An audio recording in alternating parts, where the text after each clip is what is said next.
Curious. Vivons curieux. In French, vivons curieux. Be curious.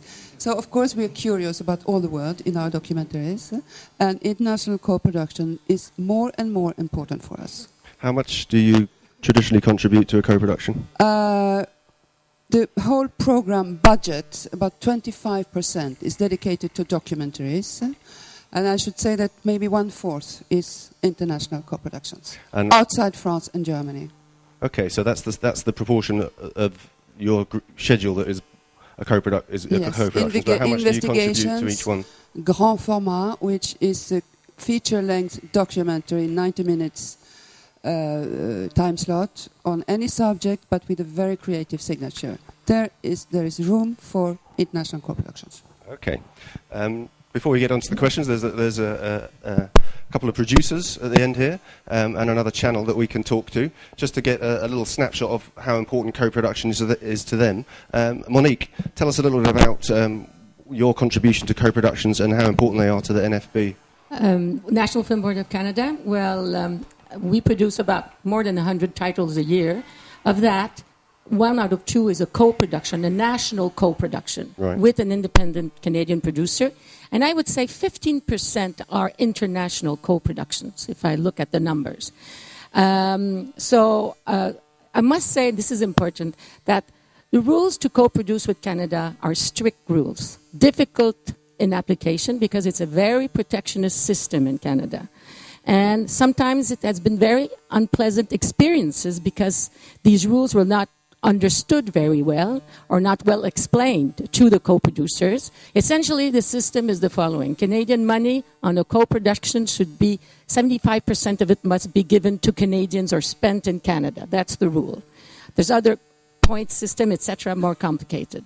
But for us, the National Film Board is very important, and so important that we signed a special agreement with Brazil, one that lasted 3 or 4 years, didn't go too well. I know there's frustrated people in the room here because of that agreement. But we've signed a new one. The ink is not even dry on it yet. It was signed just last month. And I think this one, well, first of all, I'm in charge of it, so I hope it's going to work well. But essentially, we're going to focus on 3 things. We're going to focus on one major documentary multi-platform project. One, because National Film Board of Canada now, the 2 programs, 20% of our production from now on is original content for other platforms. There will be one major project in a short author animation, Oscar kind of, level. We've had 70 nominations at the Oscars, so that's the aim we're giving ourselves for co-production in animation. And then other kinds of collaboration, especially on la numérisation of systems for archives, etc., etc., etc. But 2 major projects, and I think this is going to be much clearer and easier to work with and learn, because the conditions for co-productions, it means partnership. We're not a bank. You cannot think of your partner as being a bank. That's not it. Your partners, and the earlier you start in the process, the better it is. The issue, of course, must be universal. It can be local, but universal, so of interest to both or 3 partners maybe. There has to be a real sharing of the creative process also. I think these are the 2 key elements for it to work. Thanks for that. We'll come back to those points in a moment. Yves, tell us your take on France's role as a co-production partner, which they traditionally are.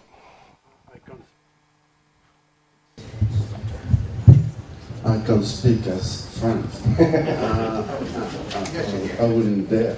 As a producer, and I have to pay a tribute to my dear friend Bill, because I'm only in the business for 30 years. Keep going. I would say from the very beginning, in co-production, I trust. Means that I've been co-producing with NHK, I'm with HBO, with PBS, and I'm still doing it. And I'm going to tell you shortly, don't worry, a fairy tale. 20 years ago, when co-production in the country wasn't very, very usual, you know.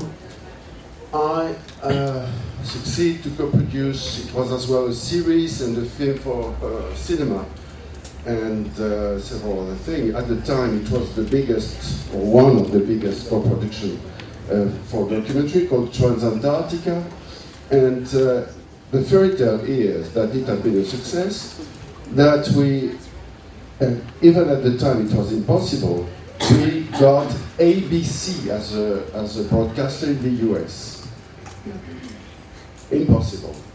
So the co-production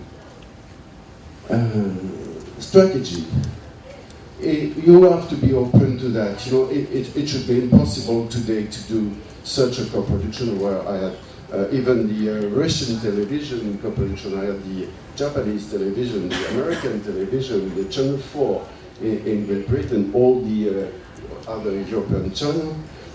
It should be, I think, almost impossible today. But impossible is a word you have to forget.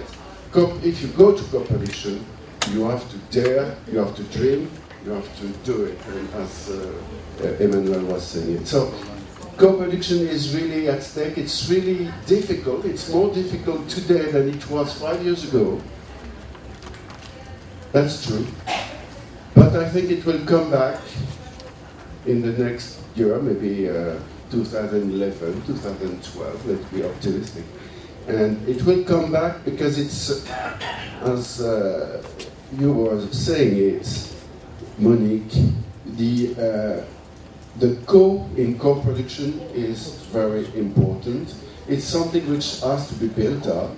It's not always a fairy tale. It's difficult, but it's la voie royale, we say in French. It's the royal path. Okay, thanks for that, Yves. We got a latecomer to the panel. Carlos, if you want to join us on the panel. Bom, nós, como falei na primeira vez, a gente tem espaço hoje de 12 horas de documentários na TV Cultura, destinado a todos os tipos de documentário. Documentário de produção brasileira independente, quanto para documentários de aquisição, tanto de produção brasileira quanto de produção estrangeira. Com relação à coprodução especificamente, a função da TV Cultura é muito mais como apoiadora do produtor brasileiro nos projetos, como coprodutora simplesmente de projetos. Eu acredito que nós ainda temos não é bem uma dívida, mas uma responsabilidade com o produtor brasileiro para coproduzir primeiro com o produtor brasileiro e depois com a coprodução internacional.